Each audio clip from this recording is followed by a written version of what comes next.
നിങ്ങൾ കുറച്ചൊന്നും ഒതുങ്ങിന്നെ കുറച്ചുകൂടി banner മാറ്റിക്കോ. Banner പുറയിലേക്ക് കേൾക്കണം. കുറച്ച് പുറയിലേക്ക് അവർക്ക് കിട്ടുകയാണ്. താത്തി പിടിച്ചു സാധനം താത്തി. ഇവിടെ മാറ്റിക്കോ. ഇവിടെ മാറ്റിക്കോ, കുഴപ്പമൊന്നുമില്ല. പൊക്കിയാ മതി, ഇവിടെ പൊക്കിയാ മതി.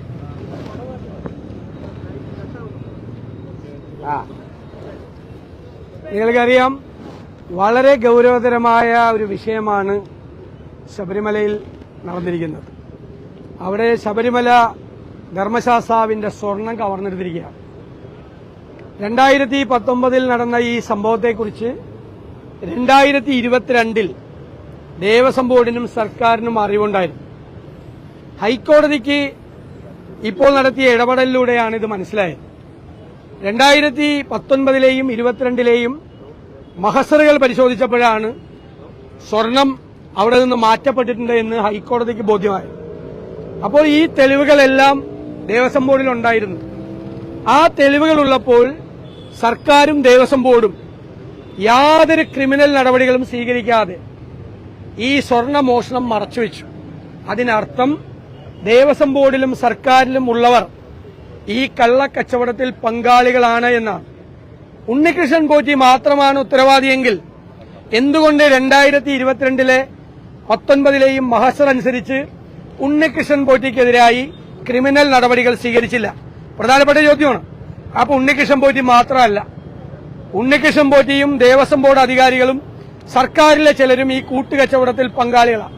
അത് മറച്ചുവെച്ചു എന്ന് മാത്രമല്ല, രണ്ടാമതൊരു ഗുരുതരമായ കുറ്റം ചെയ്തത് വീണ്ടും അയാളെ തന്നെ ഈ മഹസർ റിപ്പോർട്ട് പ്രകാരം സ്വർണം കവർച്ച ചെയ്യപ്പെട്ടിട്ടുണ്ടെന്ന് ബോധ്യമായിട്ടും അതേ സ്പോൺസറെ തന്നെ 2025 വീണ്ടും സ്വർണം പൂശാൻ വിളിക്കുന്നു.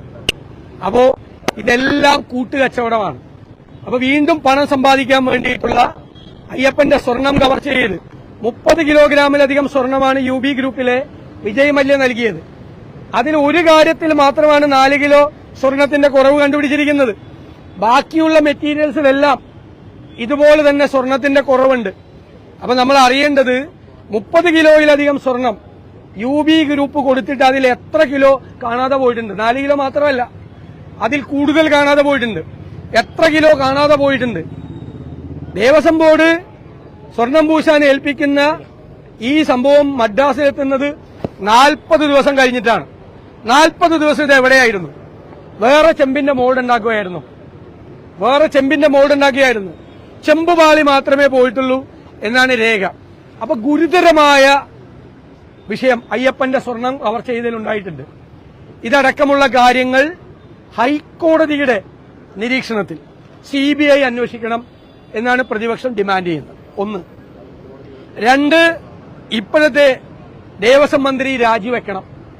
3, തിരുവിതാംകൂർ ദേവസ്വം ബോർഡ് പ്രസിഡന്റിനെ പുറത്താക്കണം. ഈ 3 ഡിമാൻഡാണ് പ്രതിപക്ഷം മുന്നോട്ട് വയ്ക്കുന്നത്. ഇന്ന് എന്തുകൊണ്ട് ഞങ്ങൾ നോട്ടീസ് കൊടുത്തില്ല എന്നാണ് മന്ത്രിമാരുടെ മറുപടി കേട്ടാൽ നമ്മൾ ചിരിച്ച് മണ്ണ് വെക്കും. എന്തുകൊണ്ട് നോട്ടീസ് കൊടുക്കാതെ പോയെന്നാണ്. നോട്ടീസ് കൊടുത്തിരുന്നെങ്കിൽ ചർച്ച ചെയ്യാമായിരുന്നു എന്നാണ്. ഇതേ വിഷയം 19-ാം തീയതി ഈ സഭാ സമ്മേളനത്തിൽ ശ്രീ തിരുവഞ്ചൂർ രാധാകൃഷ്ണൻ നോട്ടീസ് കൊടുത്തിട്ട് അത് അവതരിപ്പിക്കാൻ പോലുള്ള അനുമതി നൽകാതെ തള്ളുകയായിരുന്നു.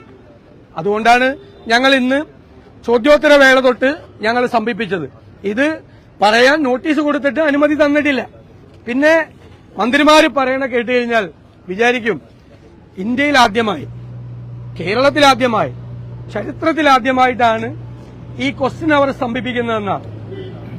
6 പ്രാവശ്യം ഉമ്മൻചാണ്ടി ഭരിക്കുമ്പോൾ ഈ പ്രതിപക്ഷം ചോദ്യോത്തരവേള സമർപ്പിച്ചിട്ടുണ്ട്.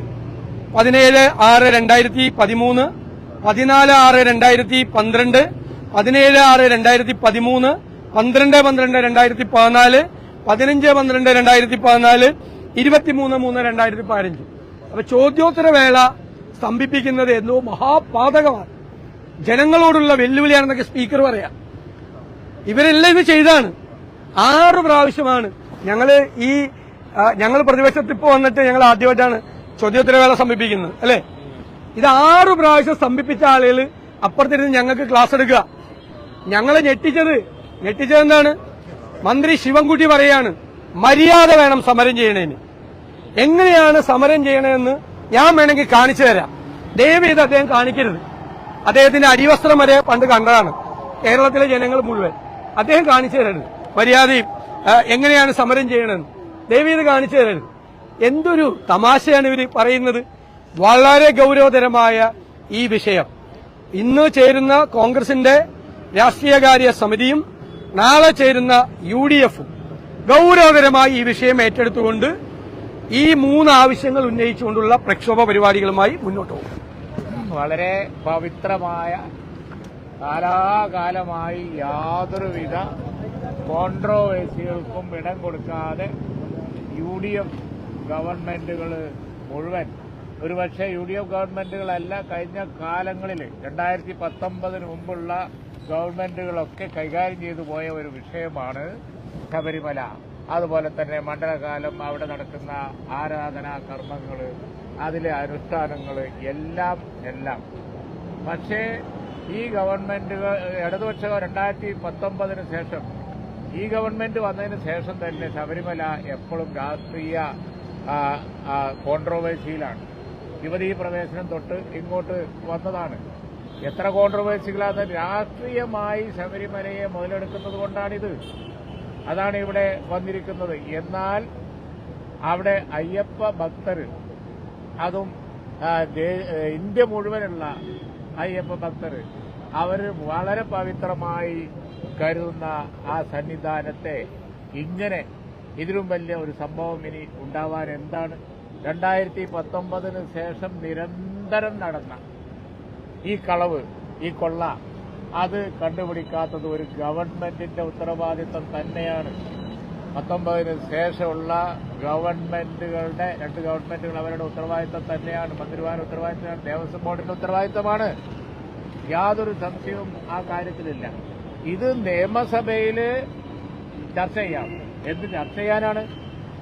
ഇപ്പൊ അവർക്ക് അങ്ങനെ തോന്നുന്നു എല്ലാ വിഷയങ്ങളും ചർച്ച ചെയ്ത് അങ്ങോട്ട് ഡയലൂട്ട് ചെയ്ത് കളയാം.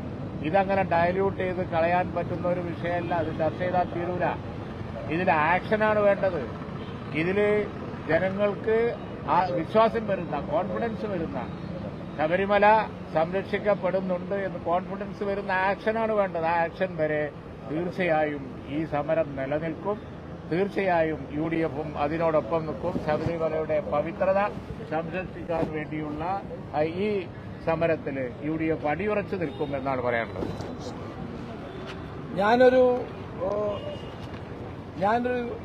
അയ്യപ്പ ഭക്തനാണ്. എന്നെപ്പോലെ കോടിക്കണക്കിന് അയ്യപ്പ ഭക്തന്മാർ ഇന്ന് ദുഃഖിതരാണ്.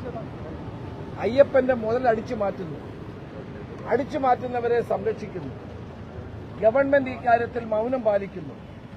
മുഖ്യമന്ത്രി ഈ സംഭവം ഉണ്ടായ ശേഷം ഇതുവരെ വാ തുറന്നിട്ടില്ല. ഈ കള്ളന്മാർക്കും കൊള്ളക്കാർക്കും മുഴുവൻ കൂട്ടുനിൽക്കുന്ന ഒരു മുഖ്യമന്ത്രിയാണ് കേരളം ഭരിക്കുന്നത്. ഒരു ദേവസ്വം മന്ത്രിയാണ് കേരളം ഭരിക്കുന്നത്. 1950 തിരുവിതാംകൂർ ദേവസ്വം ബോർഡ് ആക്ട് ഉണ്ടായ ശേഷം ഇതുപോലൊരു സംഭവം ഉണ്ടായിട്ടില്ല.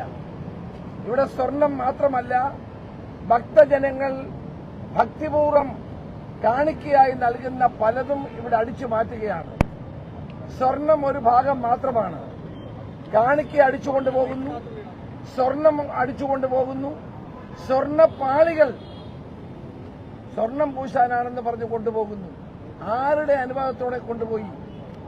ബഹുമാനപ്പെട്ട കേരള ഹൈക്കോടതിയുടെ അനുവാദമില്ലാതെ ശബരിമലയിൽ ഒരു കാര്യവും ചെയ്യാൻ പാടില്ലാത്തതാണ്. ഒരനുവാദവും ഉണ്ടായിട്ടില്ല. തിരുവാഭരണ കമ്മീഷണറുണ്ട്, അദ്ദേഹത്തിന്റെ അനുവാദം